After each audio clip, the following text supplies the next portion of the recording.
Hello healing family.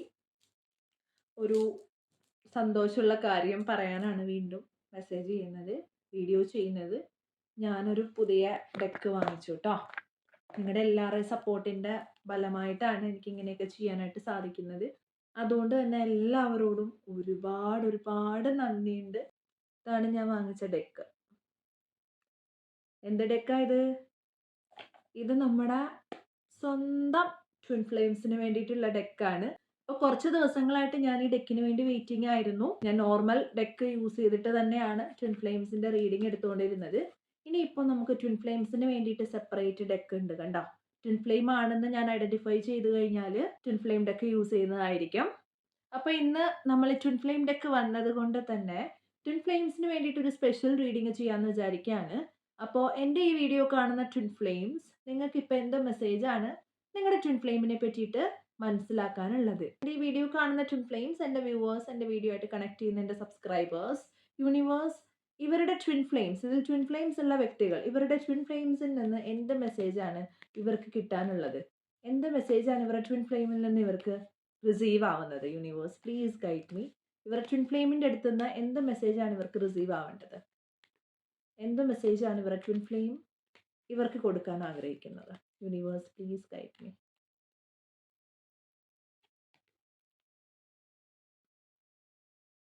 ഇപ്പോൾ നിങ്ങൾക്കുള്ള message എന്ന് പറയുന്നത് ഈ ഒരു മെസ്സേജാണ് കേട്ടോ. Think twice.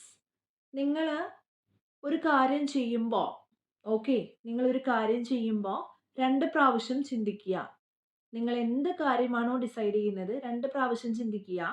കാര്യം എന്താണെന്ന് വെച്ചാൽ, something is not to your highest good. എന്തോ ഒരു കാര്യം നിങ്ങൾ ചെയ്യുന്നത് നിങ്ങളുടെ നല്ലതിന് വേണ്ടിയല്ല എന്നാണ് അവരുടെ കയ്യിൽ നിന്നുള്ള ഒരു മെസ്സേജ് എന്ന് പറയുന്നത്.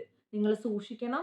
നിങ്ങൾ ചെയ്യുന്ന എന്തോ ഒരു കാര്യം നിങ്ങളുടെ നല്ലതിന് വേണ്ടിയിട്ടല്ല എന്നുള്ള ഒരു മെസ്സേജാണ് നിങ്ങളുടെ ട്വിൻ ഫ്ലെയിം നിങ്ങളോട് പറയാൻ ആഗ്രഹിക്കുന്നത്. അവർക്ക് ചിലപ്പോൾ നിങ്ങൾ ചെയ്യുന്ന കാര്യങ്ങൾ ഇഷ്ടപ്പെടുന്നുണ്ടാവില്ല, ഇത് നല്ലതിന് വേണ്ടിയിട്ടല്ല എന്ന് അവർ ചിന്തിക്കുന്നുണ്ടാവും. യൂണിവേഴ്സ് നിങ്ങളുടെ ട്വിൻ ഫ്ലെയിം കണക്ഷനിൻ്റെ പേരിൽ നിങ്ങൾക്ക് തരുന്ന മെസ്സേജ് എന്താണെന്ന് നമുക്ക് നോക്കാം. Universe please guide me. യൂണിവേഴ്സിന് എന്താണ് ഇവരുടെ ട്വിൻ ഫ്ലെയിമിനെ കുറിച്ചിട്ട് ഇവർക്ക് കൊടുക്കേണ്ട advice? Please guide me mother universe, please guide me. എന്ത് മെസ്സേജാണ് ഇവരുടെ ട്വിൻ ഫ്ലെയിമിനെ കുറിച്ചിട്ട് ഇവർക്ക് കൊടുക്കാനുള്ളത്? കൃത്യമായ ആൻസർ എനിക്ക് തന്നെ മദർ യൂണിവേഴ്സ്. നിങ്ങളെ യൂണിവേഴ്സ് സപ്പോർട്ട് ചെയ്യുന്നുണ്ട് കേട്ടോ. നിങ്ങളുടെ ട്വിൻ ഫ്ലെയിം നിങ്ങളെക്കുറിച്ച് പറയുന്നത് ചിലപ്പോൾ നിങ്ങൾ ചെയ്യുന്നത് ശരിയല്ല എന്നായിരിക്കാം, നിങ്ങളെ കുറ്റപ്പെടുത്തുന്നുണ്ടാവാം, നിങ്ങളാണ് തെറ്റ് എന്ന് പറയുന്നുണ്ടാവാം. അവരങ്ങനെ പലതും പറഞ്ഞോട്ടെ, നിങ്ങൾക്ക് എന്താണ് യൂണിവേഴ്സ് ഉണ്ട് എന്നുള്ളതാണ് കേട്ടോ. ട്വിൻ ഫ്ലെയിം എന്തും പറഞ്ഞോട്ടെ, യൂണിവേഴ്സ് നിങ്ങളുടെ കൂടെ ഉണ്ട്, ദൈവം നിങ്ങളുടെ കൂടെ ഉണ്ട്. യൂണിവേഴ്സ് നിങ്ങളെ സപ്പോർട്ട് ചെയ്യുന്നുണ്ട് കേട്ടോ. Universe is supporting you. അതുകൊണ്ട് നിങ്ങൾക്ക് ഇങ്ങനെ ഒരു മെസ്സേജ് 2 വന്നിട്ടുണ്ട്. അതുകൊണ്ട് ഞാനൊരു കാര്യം പറയാം. ജനറലി നിങ്ങൾക്ക് എന്തെങ്കിലും കാര്യങ്ങൾ ചെയ്യണം എന്ന് ലൈഫിൽ ഉണ്ട് എന്നുണ്ടെങ്കിൽ നിങ്ങൾ ട്വൈസ് തിങ്ക് ചെയ്യുന്നതുകൊണ്ട് തെറ്റില്ല. പക്ഷേ യൂണിവേഴ്സ് നിങ്ങളെ സപ്പോർട്ട് ചെയ്യുന്നുണ്ട്. നല്ലതിന് വേണ്ടിയിട്ടാണെങ്കിൽ നിങ്ങൾക്കത് ചെയ്യാം. നിങ്ങൾ ഇട്ടിട്ട് പോയ റണ്ണർ എനർജി ആണെങ്കിൽ ആ വ്യക്തി പറയുന്നത് കേൾക്കണം എന്നില്ല. ആ വ്യക്തിക്ക് ഇങ്ങനെ ഒരു മെസ്സേജ് പറയാനുള്ളത് കാര്യം മേ ബി സ്റ്റിൽ ആ പേഴ്സൺ വിചാരിക്കുന്നത് നിങ്ങൾ തന്നെയാണ് തെറ്റ് ചെയ്തതെന്നായിരിക്കാം. ഓക്കെ അല്ലേ? അപ്പോൾ നിങ്ങൾ ചെയ്യണം എന്ന് നിർബന്ധമില്ല. യൂണിവേഴ്സ് നിങ്ങളെ സപ്പോർട്ട് ചെയ്യുന്നുണ്ട്. അവർക്ക് പറയാനുള്ളത് നിങ്ങൾ രണ്ടാമത് ചിന്തിച്ചിട്ട് കാര്യങ്ങൾ ചെയ്യാന്നാണെങ്കിൽ യൂണിവേഴ്സ് എന്താ പറയുന്നത്?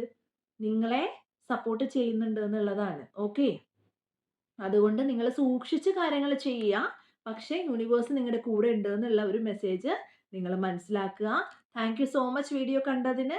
എല്ലാവർക്കും വളരെയധികം നന്ദിയുണ്ട് എന്നെ സപ്പോർട്ട് ചെയ്യുന്നതിനും, അതുപോലെ തന്നെ ചാനൽ സബ്സ്ക്രൈബ് ചെയ്തത്, ലൈക്ക് ചെയ്തത്, എല്ലാ കാര്യങ്ങൾക്കും നന്ദിയുണ്ട്. പിന്നെ നന്ദി എന്നൊരു കാര്യം ഞാൻ എപ്പോഴും പറയാറുണ്ട് അല്ലേ. താങ്ക് യു ഓൾവേസ് പറഞ്ഞ് ശീലിക്കുക. നിങ്ങൾ താങ്ക്സ് പറയുന്നതും ഗ്രാറ്റിറ്റ്യൂഡ് എന്ന് പറയുന്നതും എല്ലാം വളരെ നിങ്ങൾക്ക് ഉപകാരപ്പെടുന്ന കാര്യമാണ്. അതുകൊണ്ട് എപ്പോഴും നിങ്ങൾ എന്ത് ചെയ്യുക? ഗ്രാറ്റിറ്റ്യൂഡ് പറഞ്ഞ് ശീലിക്കാം. ഒരു കാര്യം കൂടെ പറയാനുണ്ട്. നിങ്ങൾക്ക് പേഴ്സണൽ റീഡിങ്സ് വേണമെന്നുണ്ടെങ്കിൽ, ട്വിൻ ഫ്ലെയിം റീഡിങ്സ് ആയിക്കോട്ടെ അല്ലെങ്കിൽ പേഴ്സണൽ റീഡിങ്സ് ആയിക്കോട്ടെ, നിങ്ങൾക്ക് വേണമെന്നുണ്ടെങ്കിൽ നിങ്ങൾ ഈ വീഡിയോയിൽ കാണുന്ന നമ്പറിൽ ബന്ധപ്പെടുക. നിങ്ങൾ റീഡിങ്സ് ബുക്ക് ചെയ്യുക കേട്ടോ. പിന്നെ റീഡിങ്സിന്റെ റേറ്റ് എന്ന് പറയുന്നത് ഡിഫറെൻ്റ് ആയിരിക്കും. പല ആൾക്കാരും ചോദിക്കാറുണ്ട്.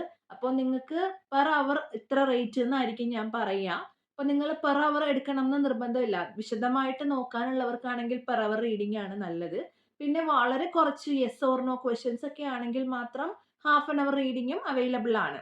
അപ്പൊ അതനുസരിച്ച് നിങ്ങൾക്ക് എടുക്കാം. യെസ് ഓർ നോന്റെ പ്രത്യേകത എന്ന് വെച്ചാൽ യെസ് അല്ലെങ്കിൽ നോ എന്ന് മാത്രമേ എനിക്ക് പറയാൻ പറ്റുള്ളൂ. നിങ്ങളുടെ കാര്യം അനലൈസ് ചെയ്തിട്ട് ചെയ്യണോ വേണ്ടയോ എന്നുള്ളത് പറയാം.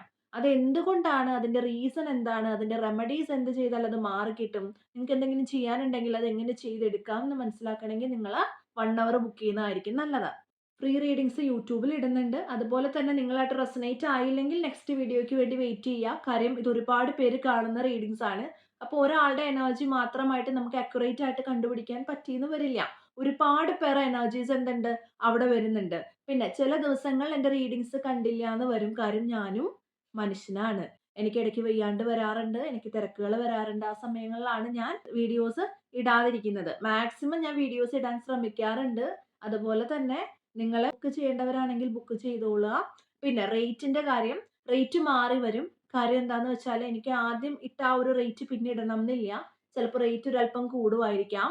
പക്ഷേ റേറ്റ് ഓൾറെഡി ചെയ്തുകൊണ്ടിരിക്കുന്ന ആൾക്കാരുടെ കയ്യിൽ നിന്ന് ഞാൻ കൂട്ടാറില്ല. അത് ശരിയല്ല. നിങ്ങൾ എന്ത് റേറ്റ് ആണോ തരുന്നത് ആ റേറ്റിൽ തന്നെ നിങ്ങൾക്ക് കണ്ടിന്യൂ ചെയ്യാം. ഇപ്പോ റീഡിങ്സ് എടുക്കുന്ന ആൾക്കാർക്ക് പിന്നീടുള്ള ആ ഒരു റേറ്റ് കൂടുന്നത് നിങ്ങൾക്ക് ബാധകമല്ല. നിങ്ങൾ ഇപ്പൊ എടുക്കുന്ന എന്ത് റേറ്റ് ആണോ ആ റേറ്റ് ആണ് ഞാൻ ഭാവിയിലും വാങ്ങിക്കാറ്. എൻ്റെ ക്ലയൻറ്റ്സ് ഒരുപാട് പേരുണ്ട്. അവരെന്ത് റേറ്റ് ആണോ എനിക്ക് തന്നുകൊണ്ടിരുന്നത് അതിൽ നിന്ന് വലിയ വ്യത്യാസത്തിലൊന്നും ഞാൻ ഫീസ് പറയാറില്ല. അതുകൊണ്ട് നിങ്ങൾ റേറ്റ് കൂടുന്ന അനുസരിച്ച് റീഡിങ്സിന്റെ എമൗണ്ട് കൂടും എന്നൊന്നും വിചാരിക്കേണ്ട. എൻ്റെ റീഡിങ്സ് എന്ന് പറഞ്ഞാൽ അത്യാവശ്യം അഫോർഡബിൾ ആണ്. നിങ്ങളിപ്പോ വേറെ എവിടെയെങ്കിലും പോയി ചോദിച്ചാൽ മതി. റീഡിങ്സിന്റെ റേറ്റ് 1000ന്റെ ഉള്ളിലൊക്കെ റീഡിങ്സ് വരുന്നത് ആരുമില്ല. 2000, 3000, 4000, 15,000 വരെയാണ് ഓരോരുത്തർ റീഡിങ്സ് എടുക്കുന്നത്. അപ്പോൾ ഈ ഒരു റേറ്റ് എന്ന് പറയുന്നത് വളരെ കുറവുള്ള റേറ്റ് ആണ്. നിങ്ങൾക്ക് തന്നെ മനസ്സിലായിട്ടുണ്ടാവണം. അപ്പോൾ വീഡിയോ കണ്ടതിന് ഒരുപാട് നന്ദിയുണ്ട്. Thank you so much. By.